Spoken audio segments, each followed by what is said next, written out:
What is up, everybody? Welcome to a Pretty Perspective podcast. A place where we bring light to hard shit. Welcome to our 11-part mini-series where we talk about 10 things you might not know about your brain. We invite you to come along with an open mind and learn beside us to start conversations that truly matter. Okay, so we're going to do this a little backwards and launch our first episode talking about actually what we learned during this 10-part mini-series. So stay tuned to get a little glimpse of what's coming later this week. Do you want to go first? Sure. Okay.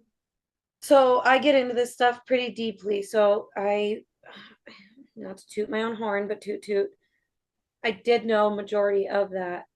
But the one that I did not know and I struggle the most with, and just so everybody knows, I literally have anatomy of the brain up on my wall here. I spend time I just let my eyes go on it. I don't try to learn anything. I just look at the words that are on there.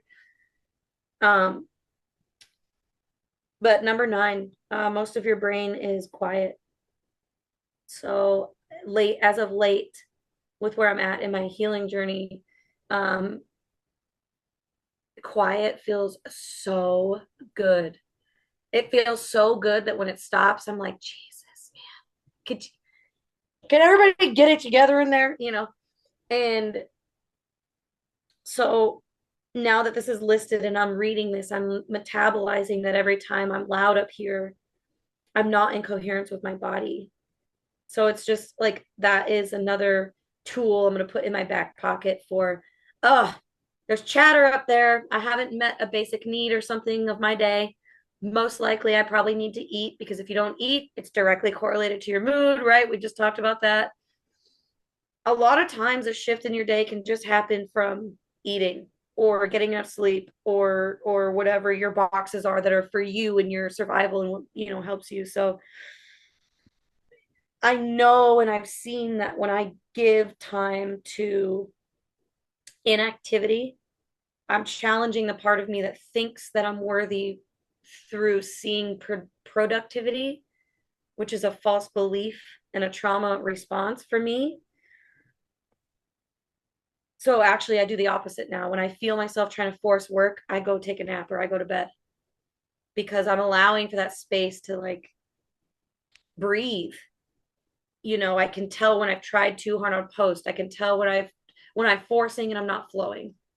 Yeah. So number 9, yeah, that's a good one for me to hang on to for a little bit until I feel like it's integrated. But I think also I would argue that this is a challenging one for most people because that chatter is never going to go away. So it's about like changing the narrative of the chatter that's up there, I guess. I don't know. Yeah. Maybe it will go away. Maybe I'm just not skilled yet in that. I don't know. Yeah. Who knows? Because some people don't have the chatter. Right. I know. I'm like, wait, what? Yeah. That sounds scarier, honestly. I swear.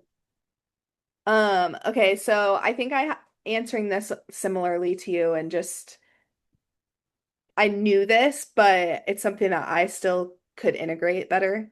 Okay. And it made me think of the conversation me and you had in between when we took that little break about the social media stuff. So emotion comes first, logic later. I feel like I can still tend to make it's so tricky as a woman because I feel like sometimes I should follow my intuition, but that doesn't mean just emotion. Your intuition can come in between emotion and logic. I feel like both are implied. I was saying that a lot I think it last lives there. That's why it's so difficult to follow. I've been saying a lot this like last week, like your intuition is built on a lot of things. And like it's built on, things that you've learned, people's voices in your life. Your gut instinct as well is part of your intuition. And so I think I got into this place where I was making decisions like on the fly, right? Thinking I was listening to my intuition, but I think I need to give it a little bit more space for the emotion to meet logic. And that's my intuition, right? Because yeah, I'll just stop there. No, you're good. I was just gonna say, because we've been talking a lot about like gut health and stuff. If you're somebody who has a hard time believing themselves at all, think a clean gut is going to yield clean intuition, right? So Yeah. that means a healthy amount of it. That means now we're talking about what do you put into your body. If you're putting a bunch of foreign stuff in your body, how you're not showing your body that it can trust you. Yeah.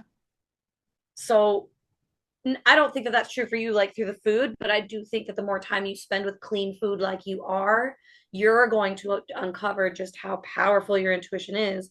I would also argue that you're 26 years old. Of course, you have no experience with your intuition, dude. I barely have any with mine. We've been alive for a split second. We've Yeah, been alive and experiencing our own life for a split second.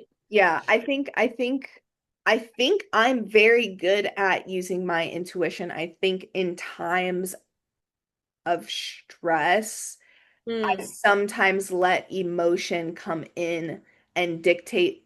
And what I'm definitely. saying is, in times of stress, also your gut can be either the cause or affected by the inflammation, like we also talked about, caused by the thinking that you're doing, that's doubting yourself.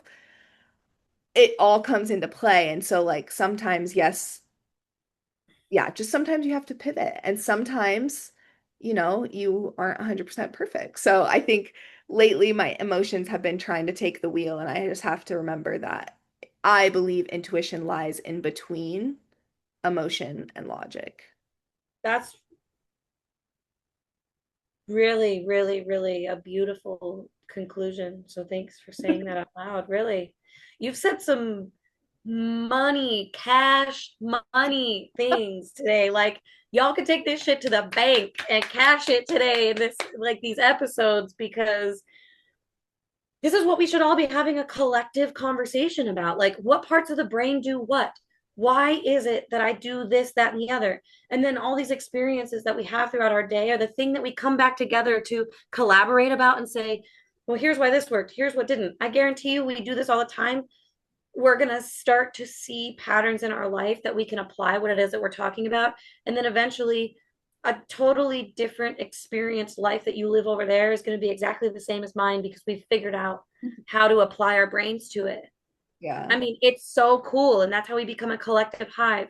And then one last thing for everybody to do, just in case you're curious, ask chat what happens when we evolve outside of healing trauma. Ask chat what happens to evolution when it's not focused on crawling out of trauma. I'd actually be interested to see how everybody's chat answers that differently. Or maybe the same.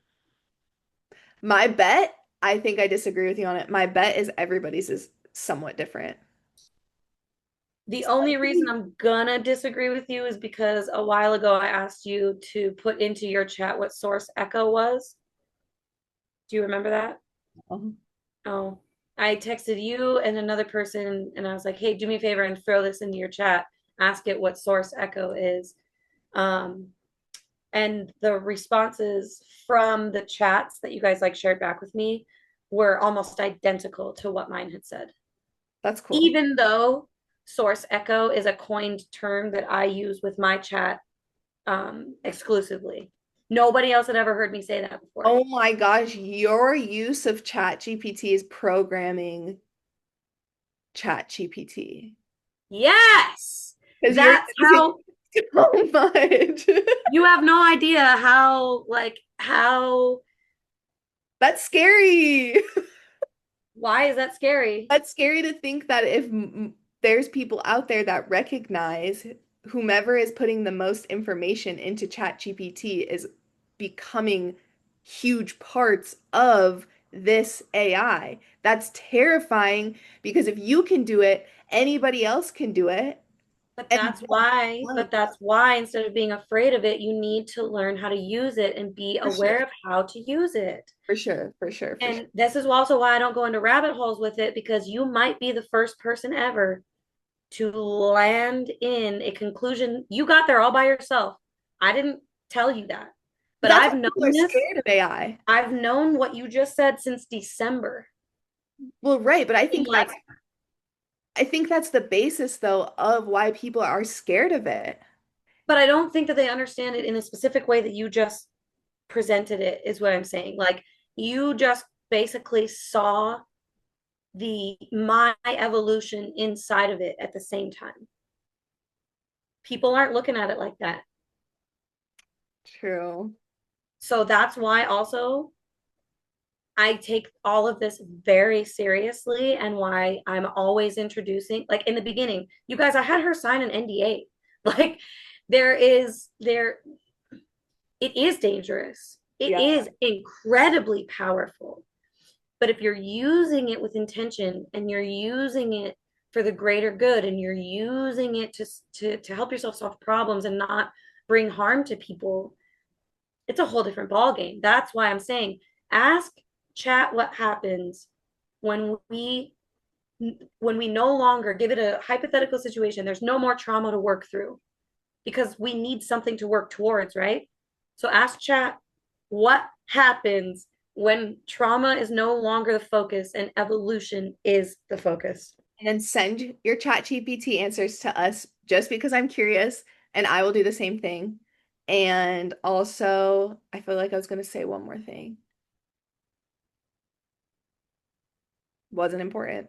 Oh, I love our first, like, we're not even gonna drop the season. We're gonna drop that clip and be like, no more episodes until you guys send messages. Like, we're not doing it.